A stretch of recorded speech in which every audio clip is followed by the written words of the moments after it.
Salut mes Zoulous et bienvenue pour cette nouvelle vidéo. Dans cette vidéo, nous allons parler d'une unité très forte qui a un coût en influence faible, et j'ai nommé les hallebardiers T3.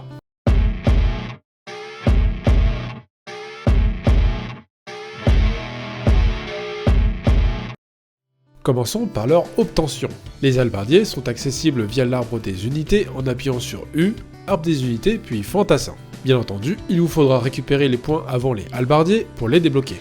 Une fois les hallebardiers acquis, différents points sont à voir. Parlons des vétérances, donc les hallebardiers possèdent deux vétérances, la ligne du haut qui va se concentrer sur la charge et les dégâts à l'infanterie, et la ligne du bas qui va elle focus plutôt sur l'ancrage et la cavalerie. Les hallebardiers étant très souvent en ancrage, on va préférer plutôt la ligne du bas, notamment pour les 15% de dégâts supplémentaires lorsqu'ils sont ancrés ainsi que les différents bonus associés. Concernant les doctrines, les hallebardiers étant principalement là pour faire du DPS accompagné d'une ligne de front, nous allons focus sur des doctrines de dégâts contre l'infanterie, bien que quelques doctrines contre la cavalerie peuvent être utiles pour arrêter notamment une cavalerie de type Yan Yudao. On peut donc partir sur la doctrine qui est bête lorsque l'unité est en ancrage, on pourra rajouter la doctrine de dégâts aux héros et aux unités, à cela on peut aussi rajouter la doctrine d'arbre d'ast pour des stats flat, et enfin quelques doctrines d'anti-cave. Passons aux maîtrises. En plus des statistiques apportées par les maîtrises, santé et dégâts supplémentaires, les maîtrises sont intéressantes, notamment pour le skill passif coordonné, qui va permettre d'effectuer au 5e coup un DPS supplémentaire de 30%.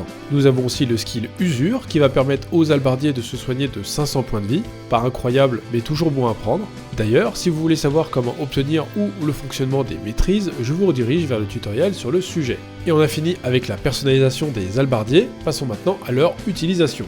Alors, petite définition rapide du boulot des hallebardiers, l'unité va être un soutien DPS aux autres unités permettant de briser les parades et d'effectuer de gros dégâts aux unités et héros ennemis. Elle doit se déplacer en groupe pour être le plus efficace possible, elle peut dans certaines circonstances faire office d'anti-cavalerie secondaire, mais à part contrer des Yan Yudao, elle n'est pas capable d'arrêter une cavalerie T5 seule.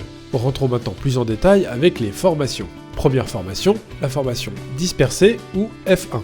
Cette formation n'a pas beaucoup d'intérêt car le but des hallebardiers est d'effectuer de gros dégâts à un point précis. La formation dispersée est donc contre-productive pour cet objectif. Malgré tout, la formation F1 a un avantage, il est possible de s'ancrer à l'endroit où se trouvent actuellement vos hallebardiers.